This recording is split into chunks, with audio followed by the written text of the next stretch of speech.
थासिगी तांगकुंदा उखरुलदा पांगथोकपा मंगासुबा सिरोय फेस्टिवल के पाउ लोब चटपा पाउमी टीम अमदा ग्वालताबीदा ड्यूटी तौदुना लेरंबा महा रेजिमेंट की सिक्योरिटी पर्सनल सिंगना मणिपुर स्टेट ट्रांसपोर्ट डिपार्टमेंट की बसदा मणिपुर थाबा वाही लोकथोकु हाइना अथिंगबा पिखिबा थौंग अदुबु यानिंगदबा फोंदोक्तुना ngasi वाइथौगी अपुनबा मैरा पाइबी लुपकी इमा इबेल सिंगना वाइथौदा वाकट मिफम फमख्रे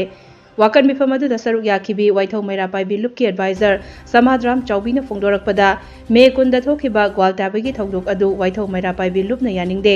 नुमित अदुगी थौदोक अदु Manipur governor chief secretary DGP अमसुंग सिक्योरिटी एडवाइजर ना दायित्व पुगदबनी मणिपुर की मनुंगदा मणिपुर हाइबा वाही थाबा यारोय हाइबसी इंडिया की करंबा लोदा यावबगे सिक्योरिटी की असिंगुंबा मथोंग फुक्तबा थौंग अदुगी मथक्ता लैंगाक असिना चप चाने एक्शन लौगदबनी हाइबा वाफम थमलखी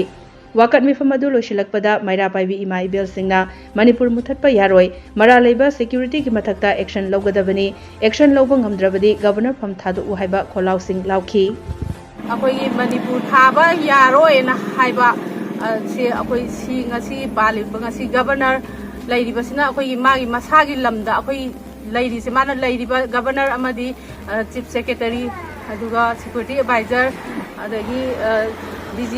डीजीपी लैरिबा मखोइना दायित्व पुगदबनी सिगी दायित्व म्यामसे ngasi अखोई की इरमदमसिदा अखोई मणिपुर थाबा यारोय हाइगदी हाइबसे अखोई करम्बा अखोई की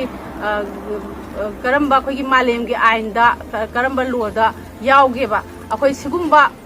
म्यामसे अखोई सिगी लैरिबा म्याम अखोई इरमदमसिदा अखोई की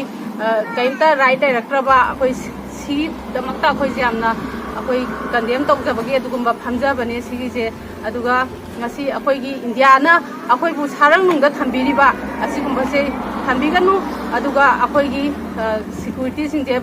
मथौ ताद्रे अखोई सिक्योरिटी सिंजे हनबिग्रोबा अखोई की सिदा अमोन लाइबिरनो अखोई की हक से अखोई इनिंग इखा तमना अखोई लैजबा अखोई पामे अदुगा अखोई इरमदमसिदा अखोई मणिपुर थाबा यारोय Manipur मुथतपा Manipur मुथतपा security therapy bangan dapat governor. Malah lebar security therapy bangan dapat governor.